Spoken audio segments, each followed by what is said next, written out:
Opa, beleza? Olha só, tô aqui de volta. Neto Marim em pessoa aqui com vocês. Gente, eu queria voltar a gravar vídeos há muito tempo aí, fazer podcast também, você tá ouvindo isso, e sempre ficava ali, pô, a iluminação não tá legal, o meu cenário não tá legal, pô, aí você vê o Mano Devin lá, o cara, pô, fala que não é dev personalité e tem 5 cenários em casa, mandou vir cortina com bandeira e os cambal. Pô, tem o Lucas montando, o cara vai pra beira do canal pra ficar de pé lá. Mas uma coisa eu posso falar, hein, gente? Eu tenho mais cabelo que o Lucas Montana ainda, não tô calvo, né? E o Mano Devin, ele só finge que não é personalité. Eu tô brincando, gente. Essas ofensas gratuitas aqui é nada, eu gosto muito. Até queria montar um podcast de voltar com o Spones, pra quem conheceu o Spones, né? Que era o especialista de porra nenhuma, que era que eu fazia com os amigos antes. E aí queria voltar com o Devin, com o Lucas, mas eles não deram bola pra mim, porque eu sou pequenininho, né? Eu sou peixe pequeno aí nessa blogosfera, podosfera, videosfera aí dos dev e tal. E o Lucas até é meu sócio, né? Pra quem a gente já lançou um curso junto, vai vir coisa nova por aí. Mas o fato é, gente, eu estou de volta. Não sei por quanto tempo. Eu vou estar nesse jeito aqui mesmo que vocês estão vendo, com sofá, com notebook e tudo mais. Mas eu voltei, vou voltar aqui com o Fala Neto. Inclusive, estou dando aqui notícia, já dei notícia do Twitter, mas aqui em primeira mão eu consegui registrar de volta o domínio. Quem me acompanha há um tempo sabe que eu sou meio que viciado em domínio aí, tá? Registrei de novo o Fala Neto. Então, dependendo de quando você estiver ouvindo, vendo isso, o domínio o site já está no ar novamente. E sim, eu gosto de ter um sitezinho. Eu não gosto de ficar subindo tudo só no Spotify, no YouTube ou nada, né? Então eu gosto de ter o sitezinho, tudo bonitinho lá. Então falaneto.com está de volta, gente. E aí, nessa volta aí, eu queria falar sobre um tema que vira e mexe e volta aí nas internet dos dev, principalmente quem é de mobile, que é o tal do site rendered ou site server. Não, tá até me confundindo os nomes aqui. Server side rendered UI. Que, assim, é basicamente você fazer UI do mobile ou até de um app no servidor ou com instruções do servidor e mandar isso para o aplicativo. Mas será que isso funciona mesmo? Será que isso é uma boa ideia, uma ideia inovadora? Hã? Será que é uma ideia que é inovadora? Será mesmo? Posso falar? Fala, Neto! Bom, gente, vamos lá. Assim, eu vou aqui dar uma carteirada de começo, né? Cara, fui fazer as contas para falar disso aqui e fiquei até meio triste, assim, né? Eu comecei a mexer com desenvolvimento móvel, mobile, profissionalmente em 2005 para 2006. Ou seja, vamos fazer 20 anos que eu tô nessa brincadeira, né? Não tinha nem iPhone ainda, não tinha Android, muito de mexer com Palm Pilot, Palm OS e os cambau tal, Java ME e tudo mais.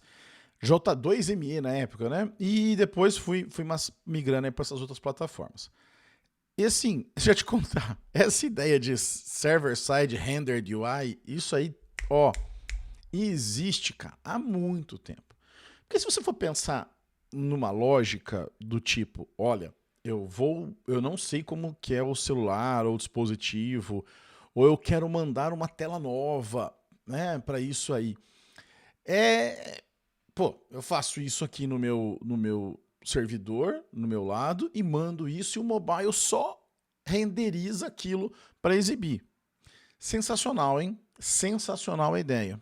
Deixa eu te contar, tem isso desde 2004, 2005, quando você tinha lá os Palm da vida, ou o ME, Java ME, a gente fazia download de especificação da tela, do XML da tela, por exemplo, e desenhava isso em outros frameworks. E por que não pegou? Por que isso não pegou? Ué, já que é uma ideia tão boa, Neto, e outra, né? Vamos lá, vamos por algumas partes aí. Porque assim, é óbvio que é mais fácil eu planejar uma tela e alguma coisa e mandar, tá? Mas você vai ter um problema de limitar a experiência do usuário para uma forma padrão. Porque é o seguinte, se eu tenho uma certa especificação de tela e eu preciso mandar isso para o meu cliente e eu quero fazer isso de uma forma unificada, eu vou padronizar. Então, seja um iOS, seja um Android, seja o Web, seja Firefox OS, seja o NetOS, todos vão receber a especificação da tela, da navegação, das ações da mesma maneira. Então, já nisso, a gente parte para um problema, digamos assim, que é os usuários vão ter todos a mesma experiência. Isso é bom ou é ruim? Cara, isso a gente pode até fazer um outro episódio só sobre isso. Eu acho ruim, porque é o seguinte, eu como usuário Android, eu estou acostumado, eu sou treinado pelo sistema operacional a usar isso de uma certa maneira. E vamos sair do mobile, tá? Se você usa Linux e aí você vai usar Windows, a hora que você vai fechar uma janela, você apanha, você fica procurando onde você vai fechar. Do Mac também, né? Enfim, você só não vai apanhar se for o VI, porque aí mesmo você não vai conseguir sair daquela porra, então tudo bem. Mas brincadeira essa parte, o SO te treina. Outro exemplo, o botão cancelar, dependendo do SO e o botão OK num dialog, fica de um lado do outro. Então, na hora que você traz uma experiência padronizada, você tende a confundir o seu usuário. E aí vamos lá. A pessoa pagou caro ou pagou o dinheiro que tinha para ter o iOS, para ter o Android da hora, e aí você vai lá e tira toda a experiência que você tem disso, tá? Então assim, eu estou falando da experiência de usuário, já tem esse problema, né? Do ponto de vista de desenvolvimento, você vai ter que gerar uma máquina, um engine, alguma coisa, que você vai receber essa especificação, aí seja um JSON, seja XML, YAML, sei lá, bit binário chegando para você lá, você vai pegar aquilo, renderizar e mostrar. Adivinha o que aconteceu? Você perdeu tempo, você gastou tempo renderizando alguma coisa na tela que já podia usar o nativo, ou seja, ali renderizando.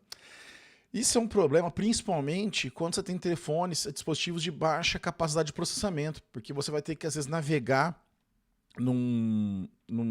sei lá, você vai ter que navegar isso nesse XML, por exemplo, nesse JSON, escolher os componentes, instanciar, se for o caso, ou desenhar, se for uma abordagem tipo Flutter, que desenha em tempo real os componentes, né? Ou se for um tipo um React, que você pega a especificação e faz um nativo, o componente nativo, digamos assim. Então, você está colocando aí alguns fatores que vão talvez comprometer a experiência do seu usuário lá, né? E complicar a vida do desenvolvedor.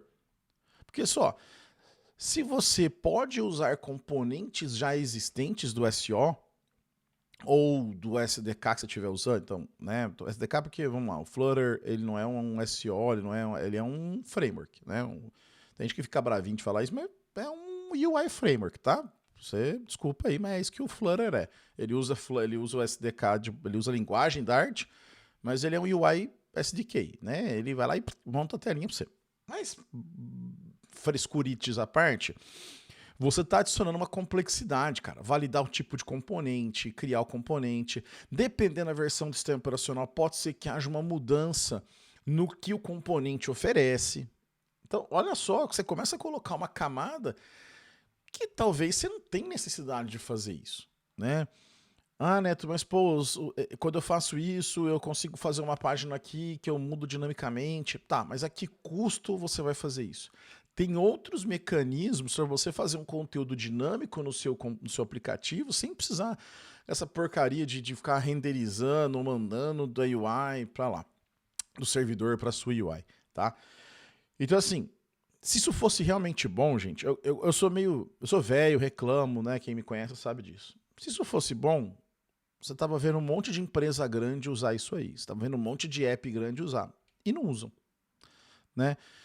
Mas isso vira e mexe, aparece alguém comentando nos LinkedIn da vida, fazendo um textão. Esses dias eu vi um lá, um cara que foi até autor de livro de Android, mas que, sei lá. Vamos deixar as tretas de fora aqui. Tô voltando hoje, não quero começar uma treta no primeiro dia, não, tá?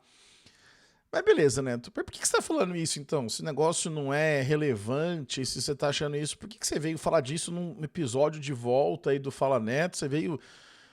porque o episódio é meu, eu falo do que eu quiser, não tô brincando. Eu gosto de reclamar, mas é que eu acho interessante que tem uma galera que... desenvolvimento é assim, gente. Você tem gente entrando o tempo inteiro E aí algumas modas, algumas coisas que foram discutidas lá atrás, que o pessoal viu lá atrás, começam a voltar e a galera, opa, vamos ver isso aqui, né? Então fica um pouco disso, às vezes é legal a gente trocar uma ideia, falar um pouquinho sobre isso.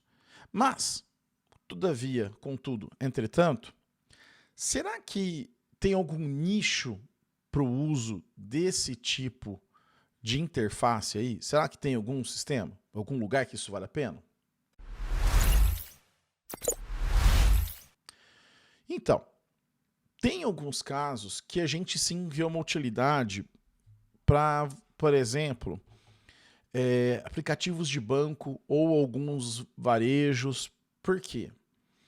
Você tem ali alguns mecanismos de validação por exemplo, de tipo de acesso, alguma coisa, ou até uma necessidade de corrigir alguma coisa muito rapidamente, que ter os aplicativos pelas lojas pode meio que dar um problema com isso. Então, vamos imaginar um banco.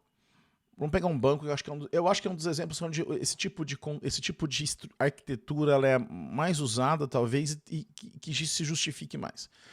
Então você é um certo banco aí e você está fazendo uma nova interface, uma nova funcionalidade de crédito, de financiamento, né? E aí, ou de investimento, tá? Por acaso, saiu uma nova modalidade, o governo liberou algum benefício, o banco inventou algum tipo de financiamento novo, ou alguma coisa que estava no ar teve que ser retirado porque deu problema, sei lá, olha, isso aqui ficou insolvente, isso aqui não pode mais estar no ar. O Pix entrou de uma hora para outra, ou deu um pau no Pix, sei lá. Você fica um pouco na mão, você fica na mão das lojas de aplicativos. Você vai ficar na mão da App Store, do Google Play Store, ou se for usando talvez, sei lá, Huawei, sei lá se alguém usa essa porcaria, mas assim, a loja, tá? Os celulares são bons. Mas eu falo assim, tem necessidade de você às vezes fazer uma alteração. Ah, é a única abordagem? Não, não é a única abordagem. Tem um negocinho chamado Feature Flag, né? Tipo, flag de funcionalidade. É que flag fica meio estranho traduzir, né? Mas assim, que é o quê? Você fala assim, ó, esse bit aqui, eu tô dizendo que essa funcionalidade está ativa, ou que ela está desativada, ou tem esse parâmetro. Então você consegue contornar isso sem precisar usar esse tipo de funcionalidade. Mas, mesmo assim, às vezes precisa. Né? Então tem gente que acaba fazendo uma ingestão disso via WebView, abre o navegador. Então, assim, em alguns casos, você vai mudar o checkout, por exemplo. Ah, agora eu aceito. Ah, esse cara tá aqui, então para esse valor de conta eu vou mudar o checkout. E aí, para mudar o checkout, eu tenho que dar uma outra página para essa pessoa acessar, um outro tipo de UI.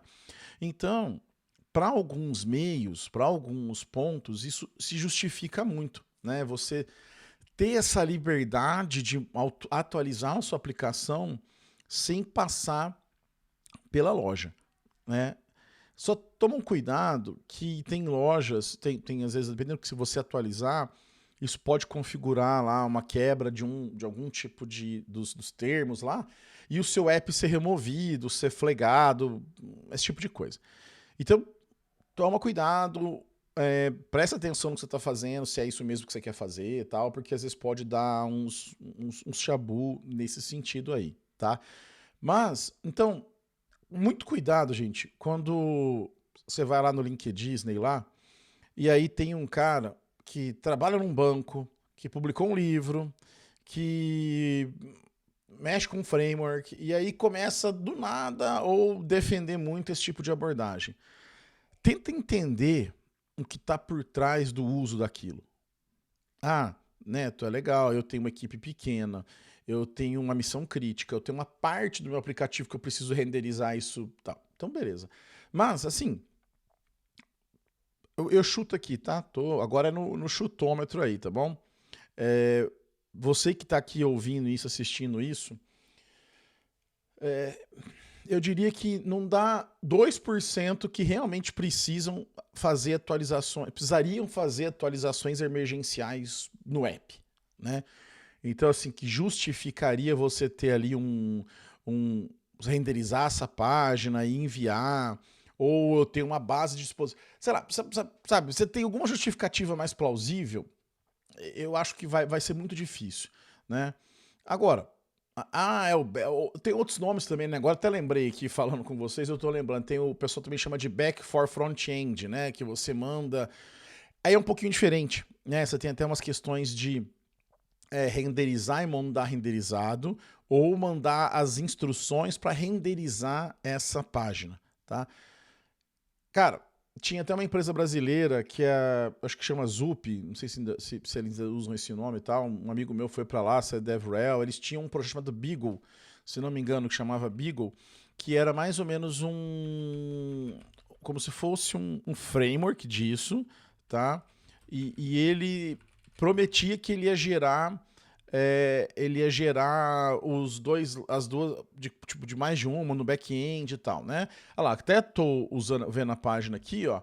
Eles ainda existem, sim, o framework ainda existe, ele é open source, né? É um framework chamado Beagle UI, use Beagle, e aí o domínio é .io, vai estar na descrição tudo aí. Ele renderiza, ele tem um serializador JSON e tal. Então, assim, é interessante você ter esse tipo de framework na sua aplicação? Pode ser que sim. Onde eu diria que é mais utilizável, né, digamos assim, faria mais sentido? Quando você precisa fazer atualizações ou correções rápidas e que você não pode depender da aprovação das lojas de aplicativo. Mas, Neto, então eu tenho que escolher e usar um ou outro, eu nunca posso usar isso separado? Não, né, gente? Também não vamos chutar o balde aí. Vamos supor que dentro da sua aplicação você tenha alguma parte que você precise ter uma certa dinâmica, tá? Configurações, por exemplo, ou alguma outra coisa, você pode combinar essas abordagens, tá? A gente tem que parar com essa mania da dicotomia, né, cara? Ou eu faço desse jeito, ou eu faço desse e pronto, né? Sabe? Eu tenho que usar Solid em tudo, minha arquitetura tem que ser desacoplada. Calma, bicho. Calma. Resolve o problema do seu usuário, do seu cliente. O seu usuário tá cagando se você usou Beagle, Rottweiler, Site 100 Page. A pessoa quer usar e quer fazer o Pix no banco, ele quer comprar o negócio da Shopee, ele quer ler o treino dele, ele quer... Cara, é isso que o usuário quer. O usuário não vai clicar no botão, nossa, esse botão aqui, eu acho que foi feito isso aqui no framework XPTO e o desenvolvedor aqui, ó, não usou o princípio de Liskov aqui, o código dele está... Bullshit. Mentira, tá? Isso aí ninguém preocupa. No máximo uns dev chato que nem nós, que vai ficar julgando o software do outro, tá? Mas isso aí é uma conversa para um outro momento. Beleza? E aí, gente, o que vocês acharam? Esse episódio, eu tô chegando aí perto dos 20 minutos, eu quero sempre deixar os episódios novamente abaixo aí dos 20, entre 20 e 25 no máximo, para que você possa ouvir isso enquanto dá uma caminhada, enquanto dá aquela pausa esperta no banheiro, vai tomar um cafezinho, ou até durante o almoço, enquanto bate um marmitão aí. Olha, se tem uma coisa que é boa no Brasil, hein, velho, eu morei fora... Eu gostava de comer no almoço, sentir uma assadada, uma marmita, velho, do Marmitex, mas digressões à parte aqui. Conta aí pra mim, me manda aqui se tiver no YouTube ou no Spotify, sei lá, comenta aqui, que tem um espaço pro comentário. Se não, vai no falaneto.com, comenta lá. Ô, bicho, me chama lá no Twitter, twitter.com, não é X, tá? É Twitter o nome, twitter.com. Eles vão direcionar você para o nome certo, que eles acham que é certo, /Neto Marim, e também no Instagram, Neto Marim BR. Todas essas informações estão aqui na descrição do YouTube, se você está me vendo, tá? Se você não está tendo esse desprazer, você está me escutando, vai no post que vão ter os links, tá bom? É isso aí, me ajuda nessa volta, o que você achou? Quais outros tópicos você quer ouvir de mim? Fala aí, eu quero saber o que vocês estão afim da gente bater um papo, tá bom? Manda aí, é aquela coisa de sempre, né? Compartilha, curte, dá 5, 8, 15 estrelas e tudo mais, beleza? Valeu, gente, até a próxima! Fala, Neto!